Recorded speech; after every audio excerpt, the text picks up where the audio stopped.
Hi there, I'm Lily Birdsong and this is Queer Stories. On this channel we talk about everything from novels to video games, TV shows, sometimes even current events. Today I'm going to be talking about a TV show that is now 20 years old, and that is Queer as Folk. Queer as Folk is based on a show that originally came out of the United Kingdom, and then they made an American remake of it. I will be addressing the American show today, not the original UK one. This show was produced on Showtime and it aired from 2000 to 2005. So I remember this show so well because I was in high school when it was coming out, and all of my queer friends and I used to get together and we would watch this show like together when it came out. It was a very different watching experience from what you would have nowadays, where today you often have TV shows online and on demand and you would binge watch the whole thing. At that time, it was very much a ritual where we would watch an episode together every week. So let me start out by introducing you to the cast of characters of this show. The two main characters in the show are Michael Novotny and Brian Kinney. Unlike some of the other shows that I've talked about, these two main characters are not dating each other. They are best friends. They have various other friends that are within their friend group that we'll go over. But the story is basically about the friendship of these guys and their trials and tribulations as they go through life.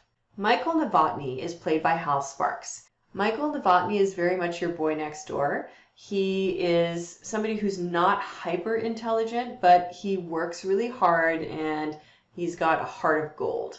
Brian Kinney, on the other hand, his best friend, is the superstar, the smart, good-looking, dashing guy, but he gives zero fucks about anyone. It's a really interesting contrast having the two of them together because you have the one best friend that's very much cares about what everyone around him thinks, and then you've got the other best friend who lives by his own set of rules. Some of the other characters in the story: Justin Taylor is a young man who is 17 years old. He's played by Randy Harrison. And Justin in the story is just discovering his sexuality. He's in high school and he's sort of exploring what it means to be gay. Emmett Honeycutt, who's played by Peter Page, is one of my absolute favorite characters in the series. He is unapologetically, flamingly gay. So, he waves his pride flag all around. Everybody in his life knows that he's gay. And, he's somebody that I feel like I know. Like, I know that guy. I've met that guy. And I have friends that are like that guy. Ted Schmidt, who's played by Scott Lowell, is very reserved. He's very in the closet. He's an accountant. Nobody at work knows that he's gay when he starts out of the show. And so it's really about him compartmentalizing his work life and his queer life. Then we get into the two lesbians in the show who are a couple together. There's Lindsay Peterson and Melanie Marcus. So Lindsay is played by Taya Gill and Melanie Marcus is played by Michelle Clooney. What I think is really interesting about these two characters is that Lindsay is very much more artistic, but still very, very smart and beautiful and accomplished. And in the very first episode of the show, we see Lindsay giving birth. Her partner, Melanie Marcus, is very much incredibly brilliant. She's Jewish. She's a lawyer. Very good looking. Love her. She's like one of my favorite characters in the show. Her and Lindsay have been together for many, many years. Their story is an interesting one because it is very much a story of motherhood and of creating a family. Last but not least, one of my favorite characters in the entire show is Debbie Novotny. And she is the mother of Michael, the very first character that I introduced, the boy next door. And she is like the most out and proud gay mom ever. She is so supportive. She works at a diner in the gay community. She's always wearing I have a gay son stuff, and she's sort of the mother to everyone in the neighborhood. So everybody knows her, everybody loves her, super hardworking, and she's just larger than life. I love this character. She's another character that I feel like I've met people like her, and I'm so happy that they represented this aspect of motherhood in the show and that you don't only see the negative aspects. Some mothers are incredibly supportive. So let's talk about the story. In this story, it mainly takes place in a neighborhood that's called Liberty Avenue, which is their gay village. In reality, the series was filmed in Toronto, in the gay district in Toronto. And I find that very interesting because I've been there. I have had a drink at Woody's, which you can see in the show. So the places that they have in the show do exist, not all of them and not in the same ways that they're depicted, but they're real places. It's just the places exist in Toronto and not in Pittsburgh as it's said in the show. So the story is really about this group of friends and how each of them are navigating their relationships. So we see various aspects of the city life. We see the clubbing aspect where they go out dancing, which most of us have done. And then we see different aspects such as how they interact with their families, dating life. It's interesting for the dating life portion of it as well, because if you keep in mind that this show was written in the early 2000s, it's sort of ahead of its time with the way that people meet each other, because they meet each other online and then they hook up for dates. Nowadays, we would be doing that with Grindr or Tinder or similar apps like that. But in the early 2000s, there were certain websites that you could go on, and so it was sort of the precursor to what we see today. I think this aspect of showing queer life is quite honest, because that is how people meet each other. That is still how they meet each other today. And a lot of queer relationships that are formed start with a hookup and then become something else. So the story is very unapologetic with the way that it describes those sorts of interactions. I also think the show was very groundbreaking for dealing with a lot of issues that we're uncomfortable talking about. For example, they do quite a bit of discussion on HIV and AIDS in the show. There are some characters that are HIV positive. One of the characters, who is Michael Novotny's uncle, has AIDS, and that's part of his story, and his arc is how he at one point thought he was going to die, and then he survived. And they don't shy away from discussing some of the more difficult sides of that. There's other issues that they bring up as well, such as coming out, being a young person, or sometimes even somebody older. One of the people in the show never came out to his parents, and then his father ends up becoming terminally ill, and right before his father dies, he comes out to him. So he sort of expresses the reality of his life. Another issue they deal with in this show is just generally sexual liberation. You'll see sex scenes in the show that even today I think would not necessarily be very common to see filmed and to see shown, especially on TV. The show used to air very late at night, so it kind of had a weird time slot, which I guess made it a little bit more free in terms of what they could express, as well as the particular channel that it was airing on was one that was not one of the mainstream channels. So you had to pay to access that channel. So they don't shy away from talking about sex, and they talk about sex in a lot of different ways. They talk about what it's like when you first start having sex. They talk about hooking up with people for the first time and the bad experiences that can happen from that, as well as the great people that you can meet. It talks about the difference between people that want to have more casual sex and people that really are more focused on having long-term relationships, and it explores both sides of that so that it's not one or the other. It's not saying one is better than the other. I think that even today a lot of people sort of look down on others that do choose to have more liberal sexual lives, and that shouldn't be something that anyone else can have a say in. You are who you are, you want to do what you want to do, and it doesn't judge people for that, which I think is really, really cool. One of the other aspects that the show deals with is marriage equality, or same-sex marriage. And at the time that the show is being recorded, which was in the early 2000s, we need to remember that there was no marriage equality pretty much anywhere in North America. One of the first places that legalized same-sex marriage was Ontario, which is where the show was being filmed. So I think it was an extremely relevant topic because they legalized same-sex marriage in Ontario in 2003. And if you remember, the show was aired between 2000 and 2005. So they legalized same-sex marriage smack in the middle of when the show is being recorded. So I'm sure what I really appreciate about the show is that it was sort of listening to what are the hot topics that are going on right now, and then it was figuring out how they could incorporate those topics into the show. Last but not least, they discuss what it's like being same-sex parents. They start out the very first episode of the very first show with this child who's born.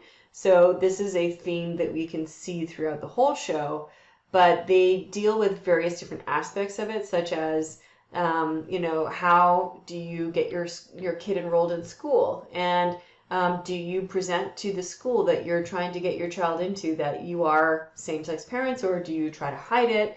At that time, it was also, I think, a bit more common to try to hide these things because there was more of a stigma towards it than we would see today. Okay, so let's talk about what I love about this story. My just global view of why I love this series is that it's unapologetic. It's in your face, and it doesn't try to hide the more unsavory aspects of queer life.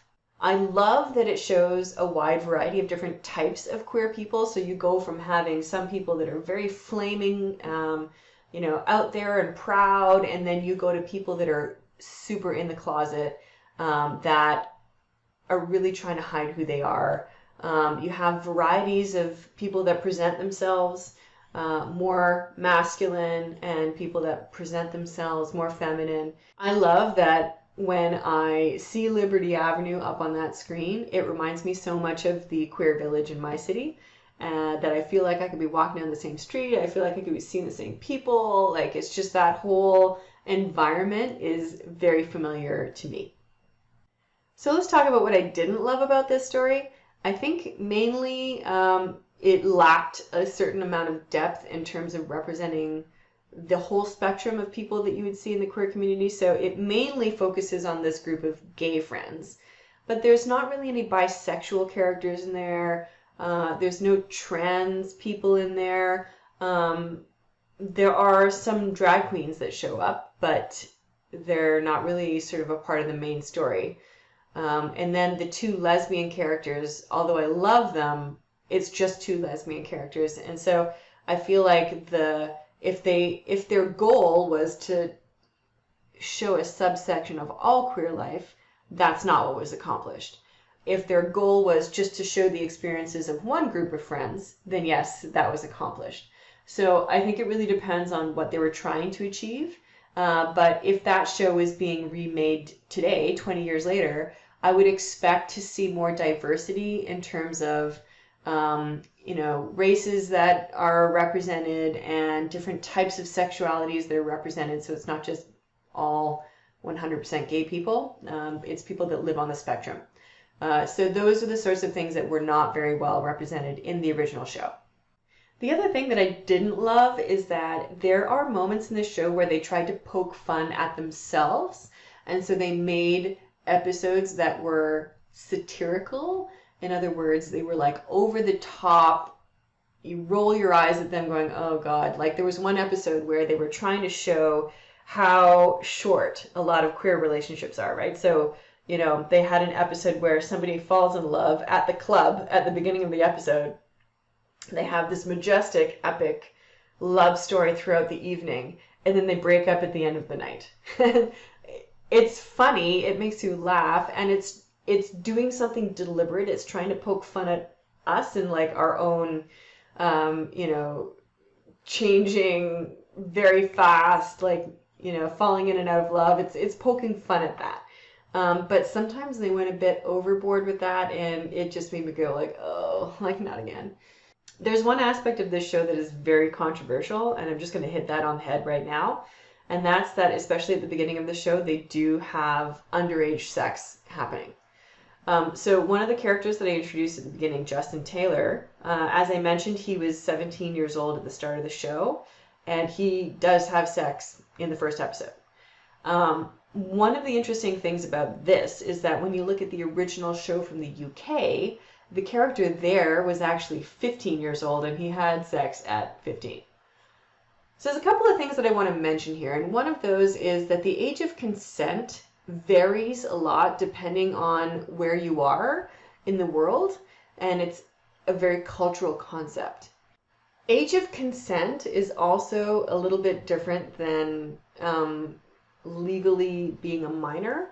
So, for example, in a lot of countries, the age of consent might be 16, but you're still a minor up until you're 18. So, in other words, they're saying in a lot of cases that minors are allowed to consent to themselves having sex.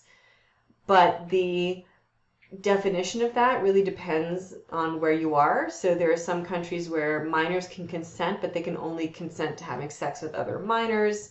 And there's a whole spectrum of different places that have different types of rules like this. So the idea of consent is very cultural, and it's very different depending on where you live. For example, in Canada, it used to be there was even a difference between consent, legal consent, and homosexual versus heterosexual.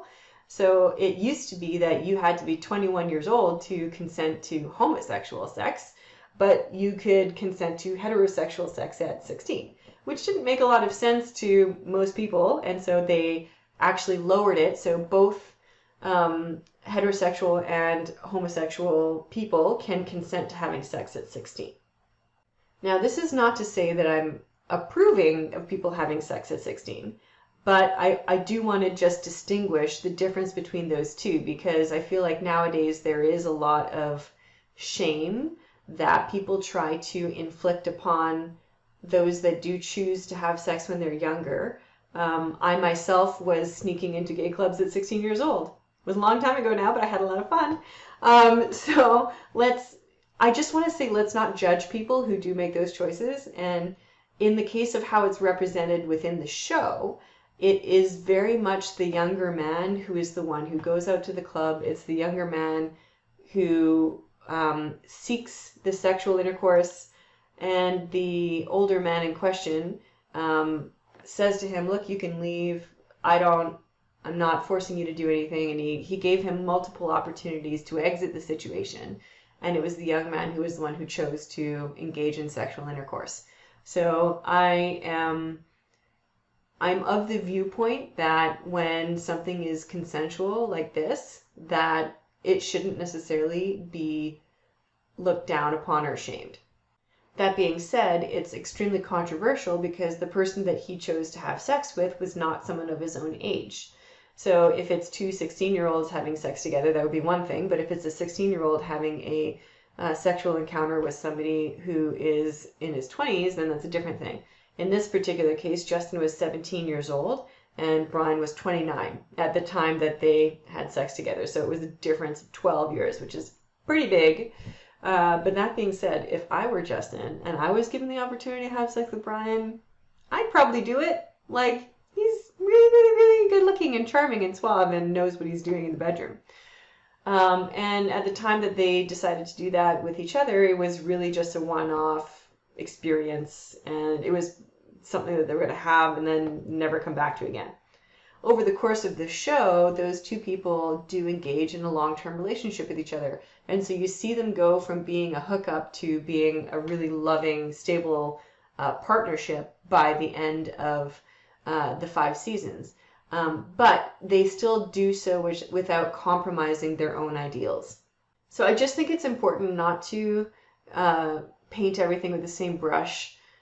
If this is a particularly sensitive issue for you, and I could see how it could be for a lot of people, then you might want to avoid the show. I would encourage you not to let that stop you from watching the show, because the show has so much value. I also think that they deliberately put this underage aspect into the show because they wanted to have this as a discussion point. Because, to be honest with you, it's not unusual. At least it's not unusual within my cultural context and my experience, my personal experience, that people are engaging in sex under the age of 18. And so I think that they put this in the show so that they could look at it and discuss it, and sometimes also poke holes in it. Like, there are some episodes in the show where they deliberately talk about the fact that this underage sex happened, and they talk about how a lot of people didn't approve of it happening. And so it's not like they just put this in the show and then they said everyone should have sex before they're 18. That is absolutely not what they said. They just put this in the show as an example of one young man's experience and his choices. It wasn't an example of everybody. So in summary, I think when we look at this show 20 years later, there is still so much that's really awesome about this show. There's so much that I love about this show. And one of the reasons that I wanted to do a video on this show is to introduce it to younger people who might not have seen it.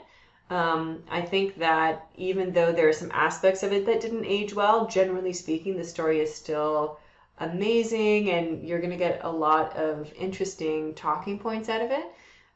So if you haven't seen Queer as Folk, I definitely recommend that you go back and watch it. And yeah, feel free to talk to me about some of the more controversial aspects of the show. Did you agree with them including them? Did you think it was over the top and beyond what they should have done? Let me know what you think. Also, I want to let you guys know that if you want to support more content like this being created, you can subscribe to me on Patreon. If you liked this video, give it a thumbs up. And if you want to see more video like this, then please subscribe. So this is Tiny Cat. She's a cat. And apparently she thinks she should join this episode. Even though I didn't plan for you to be in this one, Tiny Cat. Well, I didn't plan for you to be in this episode. Huh? What are you doing? Oh, Tiny!